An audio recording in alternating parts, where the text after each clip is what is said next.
This professionals who are conference will now be recorded.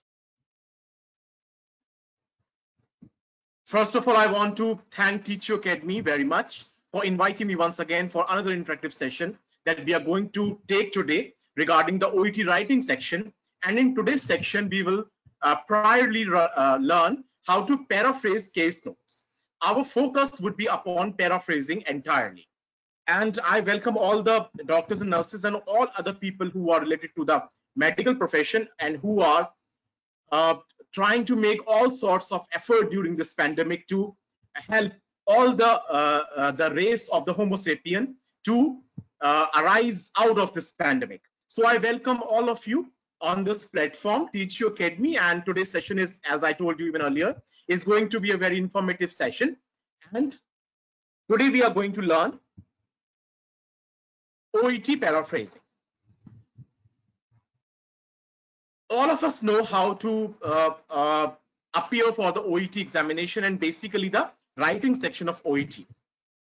Most of the students are afraid of the writing section only. We are petrified, mortified, and we are scared as to whether we would fail the OET writing section. But as I told you even earlier, the Teach You Academy will make sure that you pass OET writing in flying colors. We have taken a number of topics regarding the OET writing section in the past also. And if you have missed those sections, you can visit our channel on YouTube with the name of Teach You Academy, and you would be able to imbibe yourselves with all sort of tools and organelles that are required to appear for the OET examination. So we know how OET writing examination is. There is no need of me telling you as to what is the duration of time and how the exam is going to come, the actual examination. And for that reason also, today we have basically taken a sample letter from the official OET website, and I thank OET very much for providing us with such beautiful and informative material on their website so that all of us can learn mutually. So this session is again also going to be a mutual one-to-one session where we would be learning all together.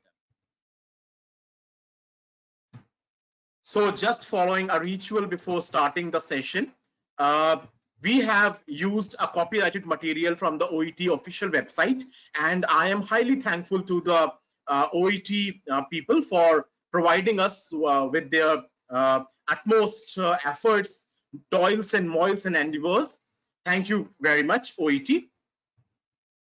Whenever we speak about the OET writing section, what comes into our brains?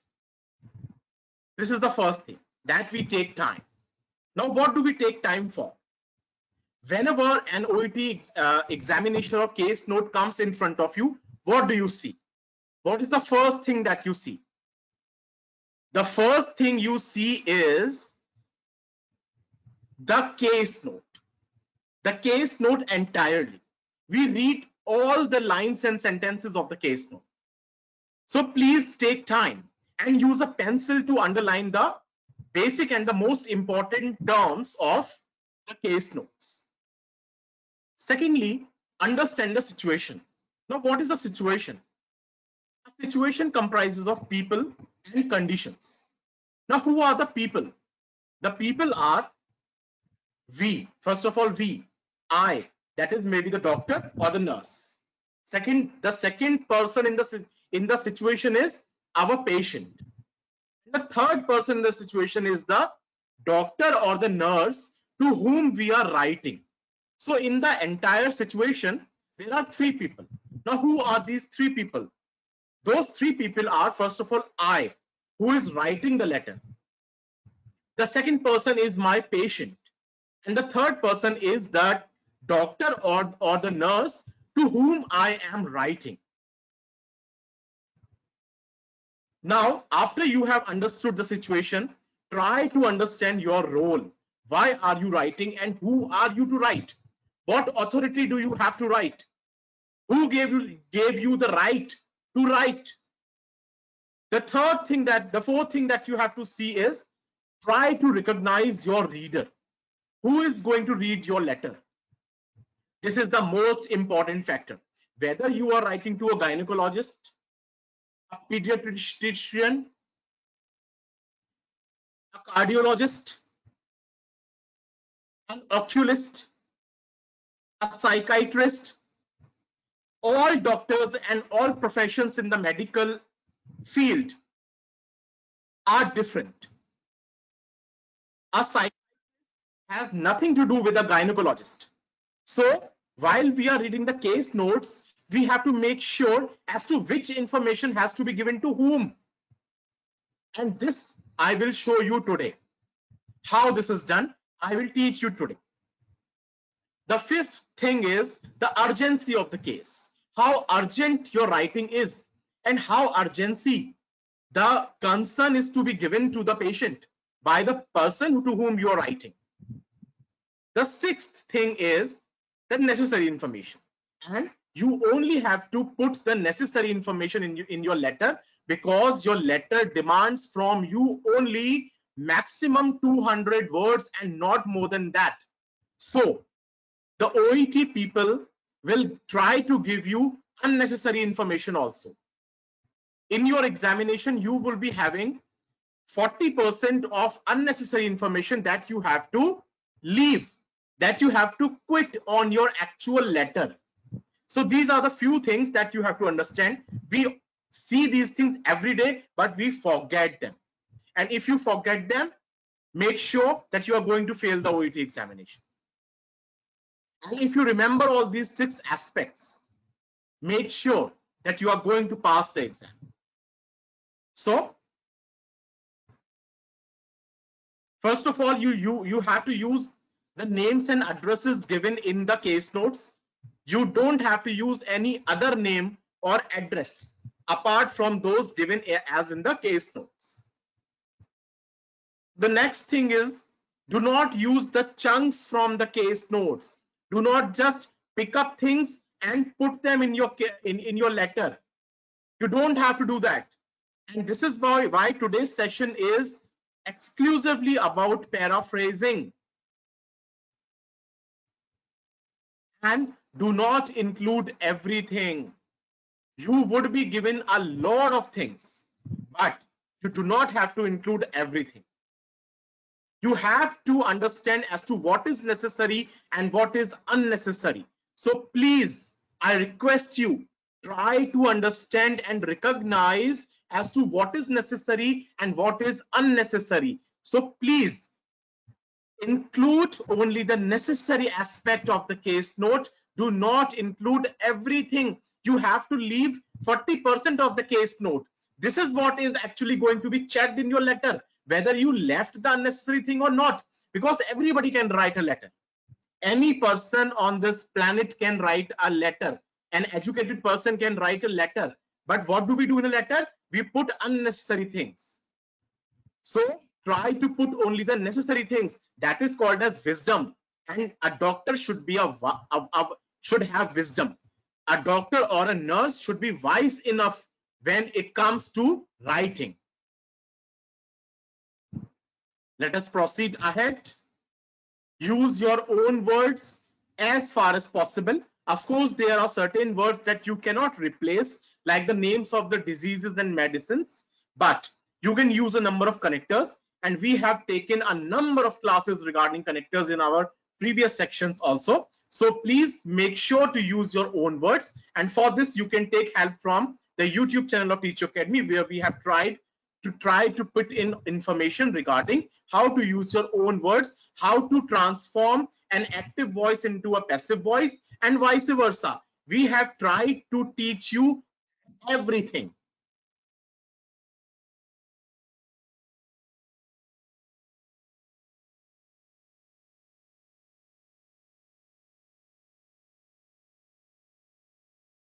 Fine. So what comes next is the purpose of why you are writing. And where does the purpose come? Where does the purpose come? The purpose comes in the first paragraph.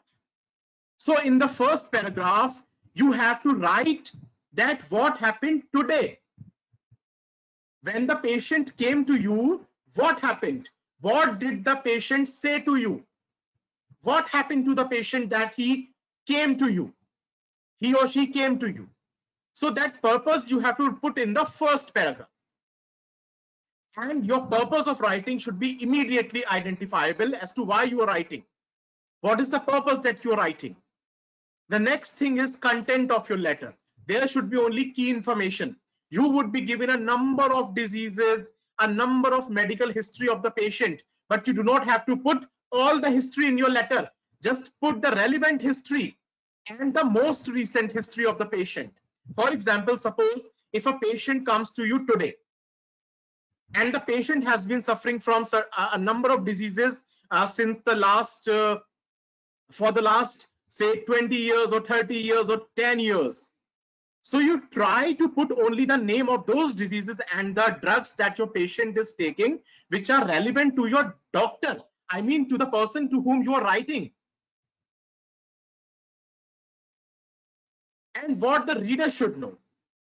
And do not leave anything that is connected to your reader, the profession of your reader.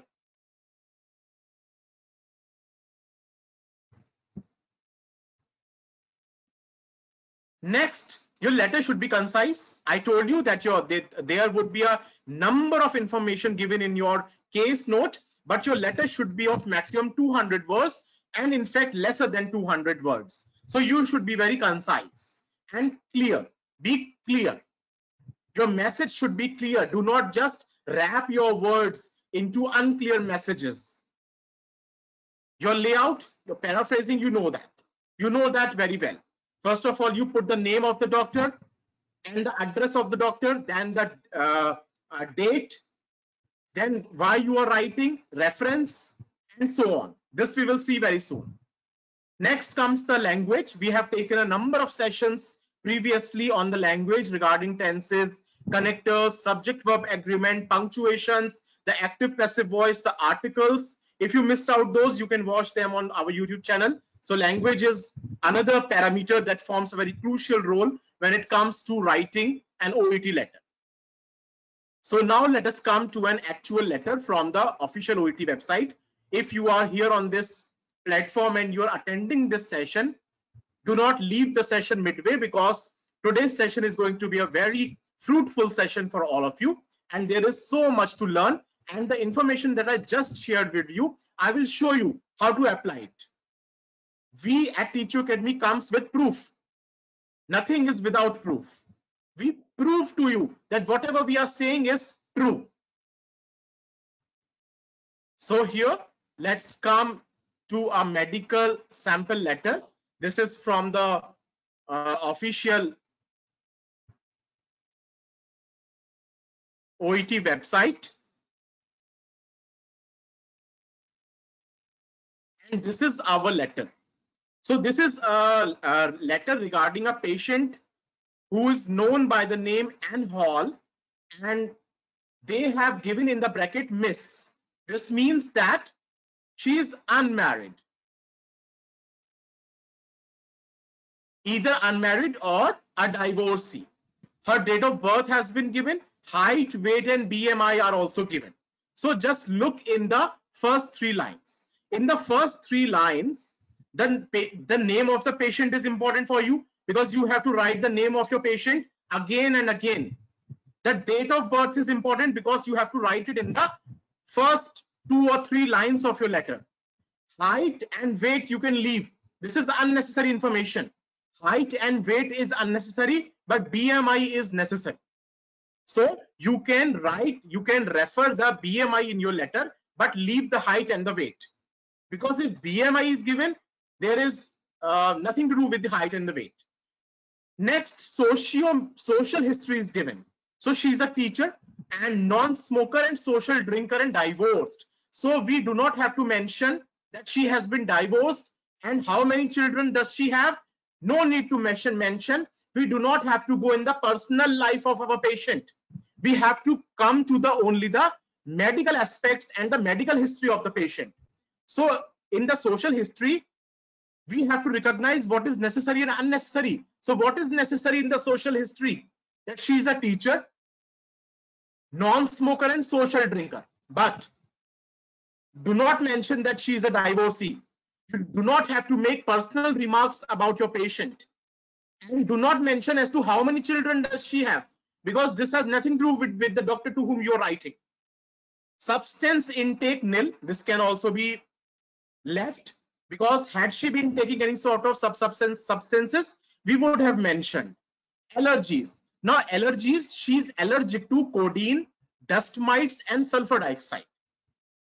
Now everybody just listen to me very carefully. In this letter, in this case note, the allergies of our patient, our patient is allergic to codeine, dust mites, and sulfur dioxide. I told you that there would always be some unnecessary information given. Now, how do we recognize that which of these is necessary? Codeine, dust mites, or sulfur dioxide? I will show you how to recognize. Let us see as to whom we are writing. Okay, so let us see that who is going to read our letter. Our letter is going to be read by a gastroenterologist. A gastroenterologist is going to read our letter. So a gastroenterologist has nothing to do with dust mites and sulfur dioxide. The person who is going to read our letter has to do with codeine.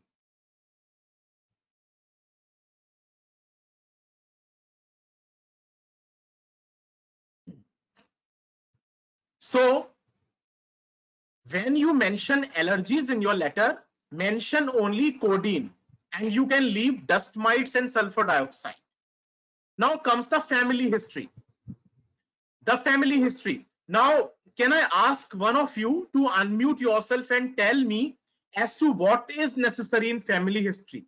What should be written in the letter? There is mother, maternal grandmother, maternal grandfather, paternal grandmother, paternal grandfather, and father. So what family history should be mentioned? Can one of you unmute yourself and tell me as to, out of all this family history, only one family history is important, and what is that? Can one of you Father's unmute family yourself? history is And important. yes, Monica. Father's family history is important. And why? Can you tell me why? Uh, because it is related to her condition now. She suffers from peptic ulcer. Nothing to do with hypertension, nothing to do with heart attack, no asthma, old age. So father's history is important in this case. Very nice, Monica. You exactly said as to what I was about to say. So her current history is regarding the person to whom we are writing. We are going to write to a gastroenterologist, and a gastroenterologist has nothing to do with depression, asthma, hypertension, but he has to do something with peptic ulcer. So out of this entire family history, did you see only one information was necessary, and that information was peptic ulcer. So very good, Monica, very good answer. Now let us come to the previous medical history. There is so much given in previous medical history. Can you tell me as to what should be mentioned in the letter and what should be left? Can you tell me? Some of you unmute yourself and please tell me as to what can be left. What is unnecessary in this family history? Excuse me, sir. In this history of upper respiratory tract infection and also the history of dyspepsia along with history of dermatitis is important. Okay, can you justify your answer? Why? Yes, sir. Because in this the patient is suffering from the GI condition which was triggered after the upper respiratory tract infection, and also the history of dyspepsia. It is related to a gastrointestinal condition, and in dermatitis, the patient is prescribed oral and topical corticosteroids. So the history of steroids is also But important to mention. Aruna, I'm sorry to interfere, dermatitis is a skin related disease. So why do you think it is necessary to mention dermatitis? Because of the corticosteroids, the prescription of the corticosteroids. Yeah, yes. I'm so happy for your answer. Very nice, Aruna. And I request all of you to answer happily on this platform. This is a one-to-one session, and even I and all of you are learning. There is a mutual learning between all of us. So those who are responding, I am highly thankful to all of them. And those who are not responding, please try to respond. Try to speak on this platform. This is your platform. This is your Teach You Academy. You people have made Teach You Academy. So we want the contributions of all of you. So Aruna very rightly said that asthma, chickenpox, measles, tonsillectomy, hepatitis A, whiplash injury, depression, overweight can be left. They are unnecessary. So did you see? In this case note, there is so much of unnecessary information. You only have to recognize the necessary information and underline it. So what Aruna told us is that upper respiratory tract infection is important. Her condition of dyspepsia is important. Why?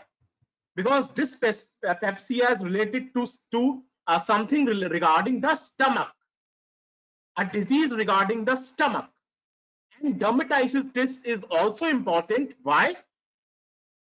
Because for dermatitis, our patient is taking some steroids. So it is very important to tell our doctor to whom we are writing that our patient is also taking some steroids, and what the steroids are being taken for? Dermatitis. So if we leave this information, we will make a fault in our letter. We will provide our reader with lack of information, but we have to provide all necessary information to our reader. So thank you, Monica, and thank you, Aruna, for your answers. Let us come to the next section. This is the present condition. On 18 June 2018, our patient complained of dysphagia, that is taking solid edibles, and this happened 2 weeks ago with a post-viral URTI, urinal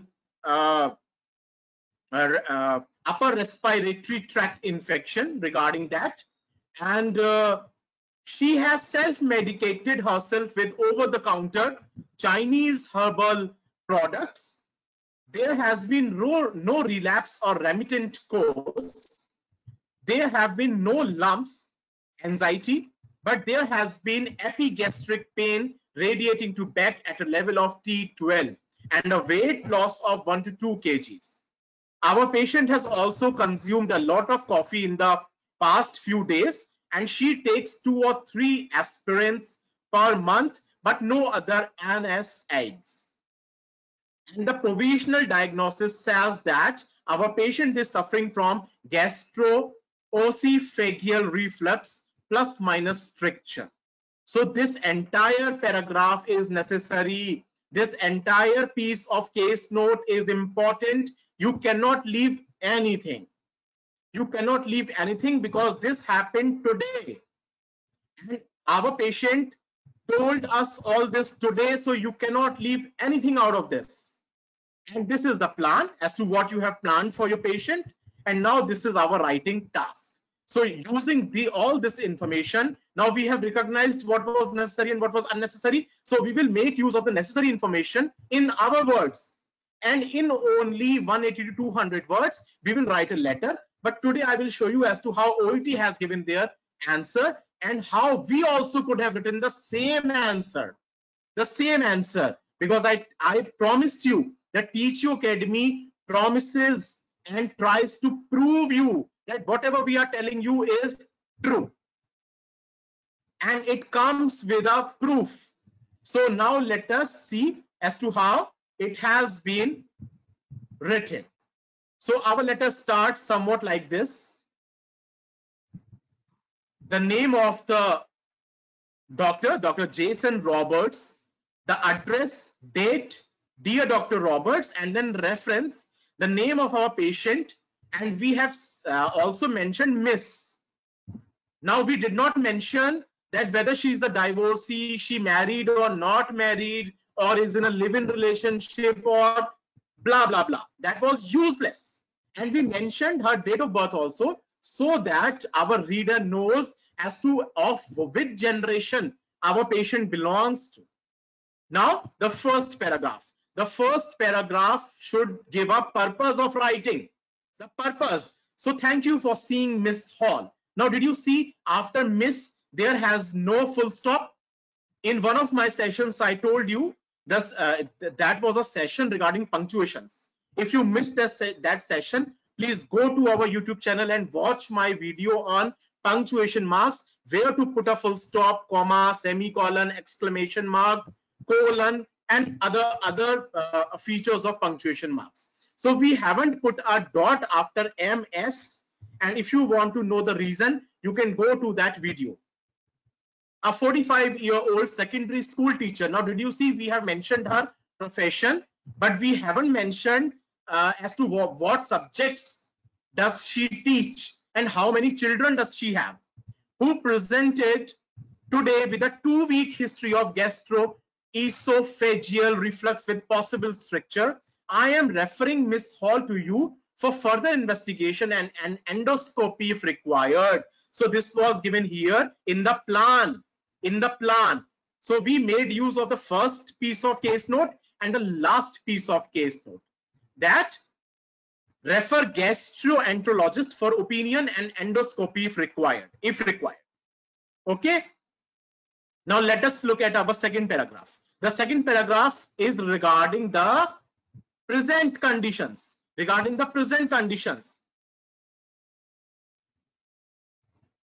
Okay, now some of you have asked me that why is it important to mention the profession of the patient. So I want to tell you that you can also leave the profession of your patient.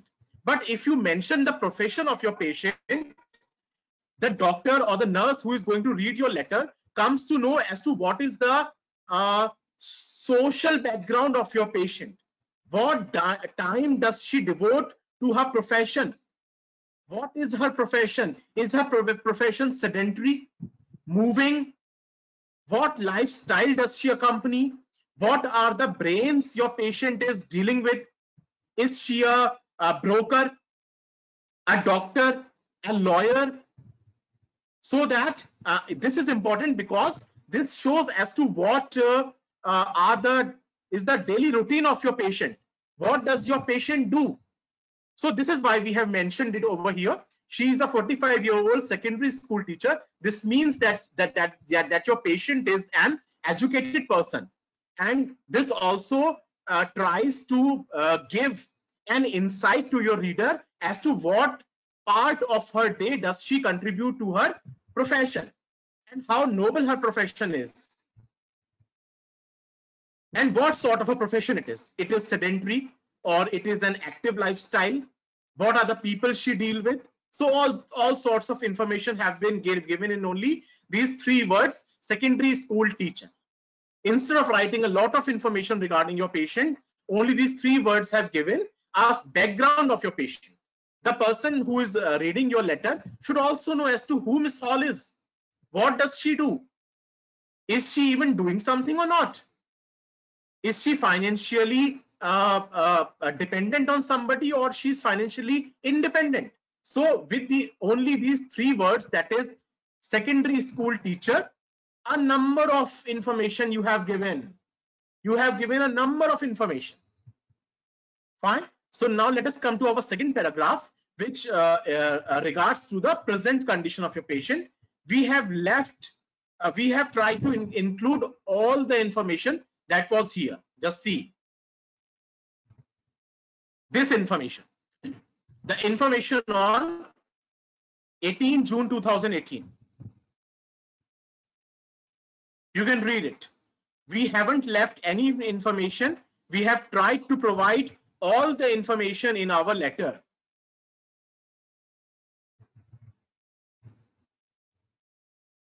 Okay, now some of you are asking that allergy history is important. Yes, when did I say that allergy history is not important? I also told you that allergy history is important, but what sort of allergies? You have to understand the role of your reader. The role of your reader. And we try to put in only the necessary, the very necessary information. That is one point when it comes to OET writing, that try to put only the very necessary information in your letter. So Miss Hall's symptoms follows a constant course and include dysphagia for solids, epigastric pain, radiating posteriorly on T12 level and concomitant 1 to 2 kg weight loss. The problem commenced after an URTI 2 weeks ago, for which she self-prescribed her over-the-counter Chinese herbal products with unknown ingredients. There are no apparent signs of anxiety and no sensation of a lump. Now, again, we have mentioned Mrs. Hall has recently increased her coffee consumption and takes aspirin 2 to 3 times a month. She has a history of dyspepsia, dermatitis, for which she takes oral cortisone. Now we left all other things: depression, asthma, measles, chickenpox, all other things. We have only mentioned dyspepsia and dermatitis, for which she is taking steroids. We have mentioned the name of the steroid also.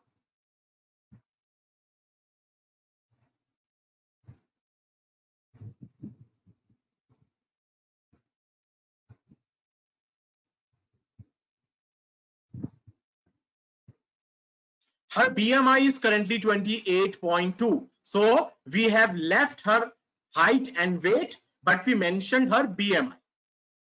By the BMI, it's clear as to whether your patient is overweight, underweight, or at the correct scale of weight as per the height.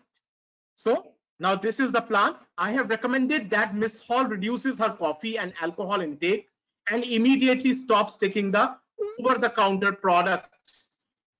In addition, I have prescribed pantoprazole 40 mg daily. I would be grateful if you could provide Ms. Hall with a definitive diagnosis.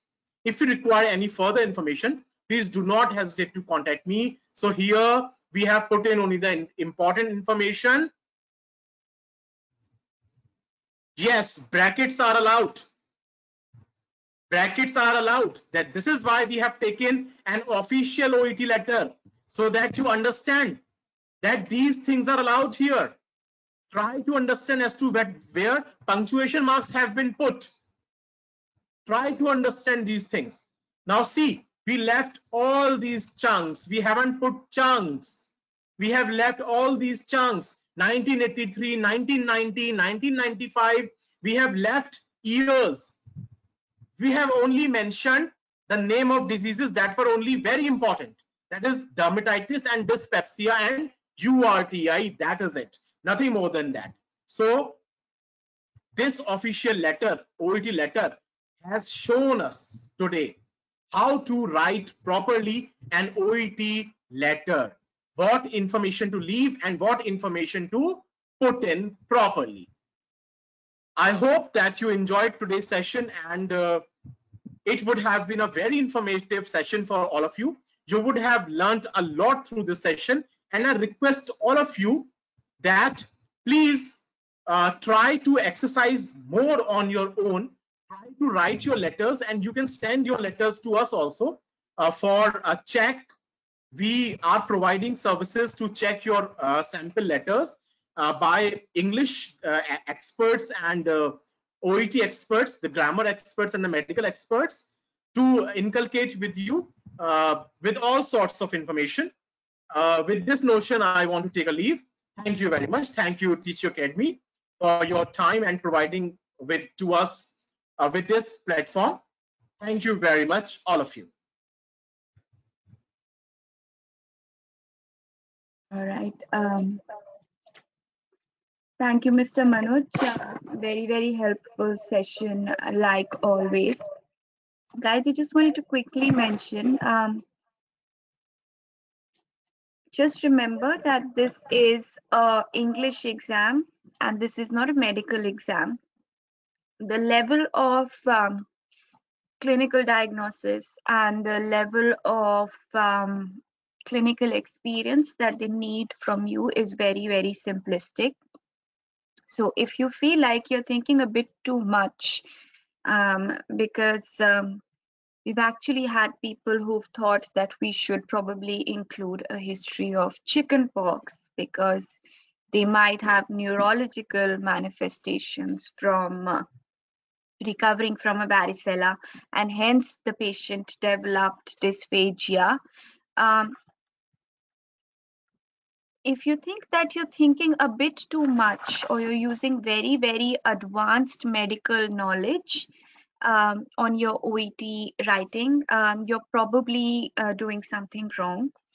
A very easy way to remember things is that just remember what the what the person's profession is, and include history which is relevant to their profession. For example, a gastroenterologist would need to know the gastric history of a patient, or a surgeon would want to know the surgical history of the patient. After that, if you feel like there's something which is needing one step thinking, like dysphagia related to steroids, as was the case on this case note, then you include that. But thinking a bit too much and using very, very advanced medical knowledge isn't tested on the OET. Remember, this is not even assessed by medical professionals. It's done by English teachers. So just remember, you don't need to mention very, very complicated medical history. This included the example of the allergies of sulfur dioxide, because some people actually queried whether the sulfur dioxide allergy led to the dysphagia, which isn't something which a medical student would think. So just don't think a lot when you're doing your OET writing.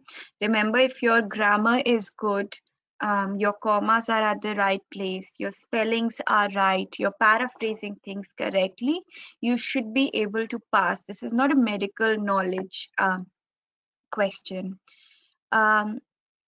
Dr. Atul, you can use medical terms, but just remember that the person that you're writing a letter to has to be a medical professional to understand those terms. If you're writing the letter to a social worker who's not medically trained, then using a lot of medical terms which they might not understand is counterproductive.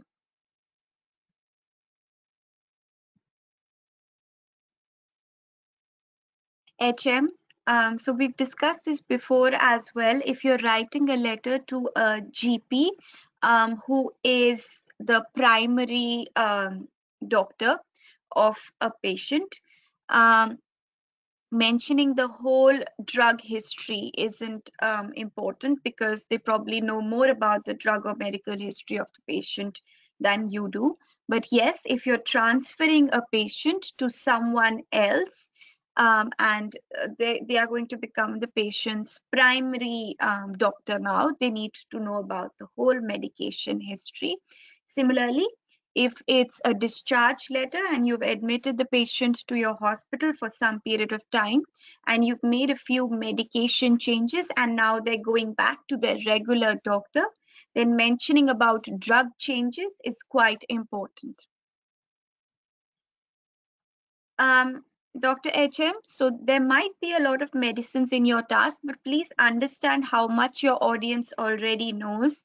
If they're a GP who has been taking care of your patient for a long period of time, and they refer the patient to you just because you wanted, for example, in this case, if you were the gastroenterologist and you saw this patient and you added some pantoprazole, as well as perhaps you added some metchlorpropamide to just help with nausea, then you would just mention that I've started this patient on a high dose pantoprazole along with metchlorpropamide cover, just to cover for nausea and vomiting. You won't really need to mention the whole history of steroids for dermatitis, because that's something that you didn't really change. So you just need to understand what your audience is and what information they would need.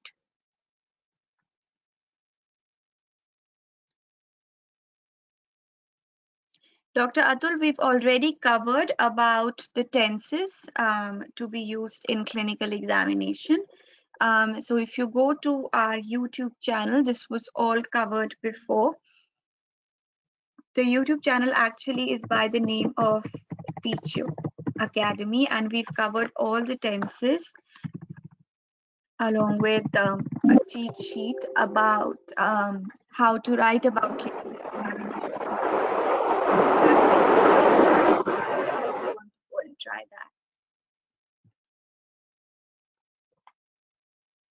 All right, guys, we're going to wrap up today's session. Guys, just a quick FYI, if you have your exam coming up in the next few weeks and you're opting for the bulk speaking check or the bulk writing check, please make sure that you do it in advance, because we've had lots of people who've done last minute bookings for their bulk speaking or writing checks. So you won't be able to get your maximum benefit if you apply for your mock sessions very, very close to your exam, because if you don't do well, it's probably going to discourage you a lot.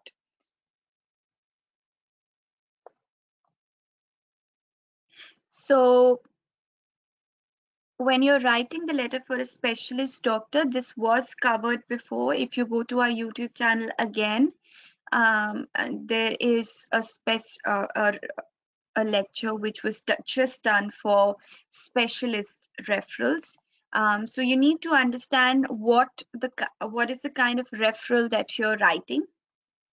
So Mr. Manoj has very, very correctly said that if it's an emergency referral, for example, a patient has come to you with spinal cord compression, they would need you to tell them about the first thing that they would need to know is what made you think that this patient has got spinal cord compression?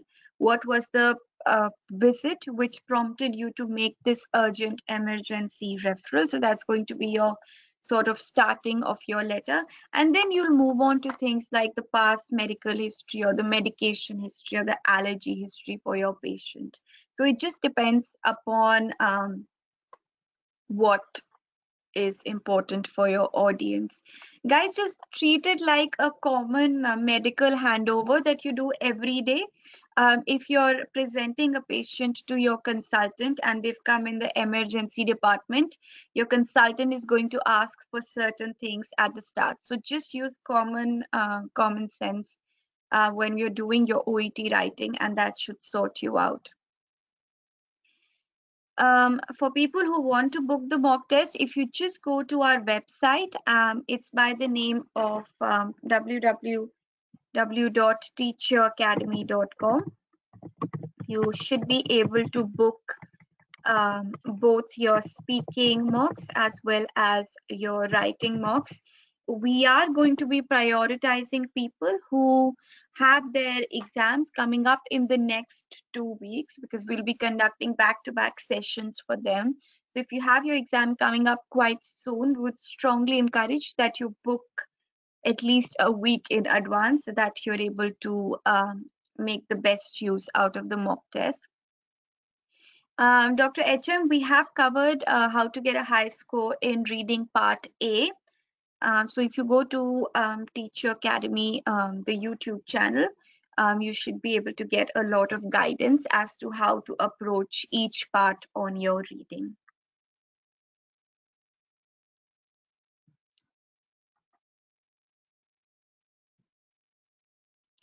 Georgian, so what we found that most people, because it's a 40-minute task and it's not a lot of words, it's just 200 words, you should be able to finish your task in time.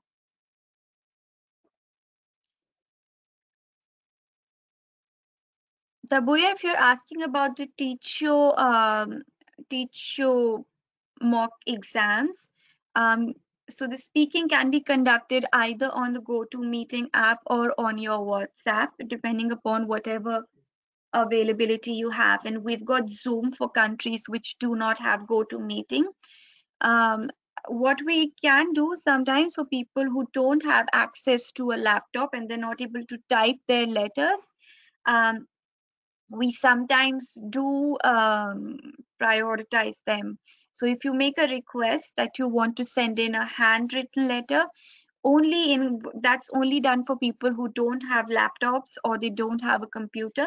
You can send in a request and you can submit a written letter, but the problem with that is that we're not able to correct it as nicely as we would do a type letter, because we then make inline changes depending upon whatever the English teacher or the doctor tells you to do. So you can ideally you can do it on your laptop, but we're happy to accept handwritten letters or WhatsApp calls for the speaking sessions. All right, so we're going to just wrap up today's session now.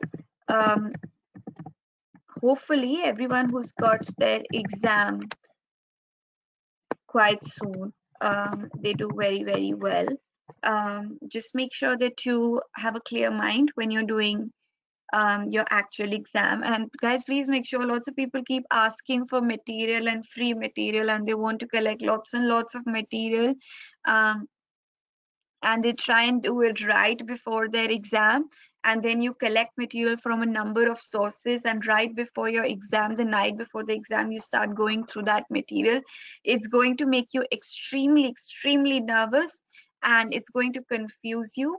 Just use your medical common sense and good grammar, which Mr. Manoj has very nicely taught all of us. So if you just go to our YouTube channel and just go through the grammar sections, use your common medical sense, you should be able to pass the OET writing quite easily. All right. If you have any queries, you can contact Dr. Prashant on the number provided, and he should be able to guide you through our speaking checks as well as writing checks. All right. So thank you, Manoj sir, for helping us like always. Keep helping us out at Teach You Academy, and hopefully we'll see you guys the next time on next week's session. So good luck, everyone.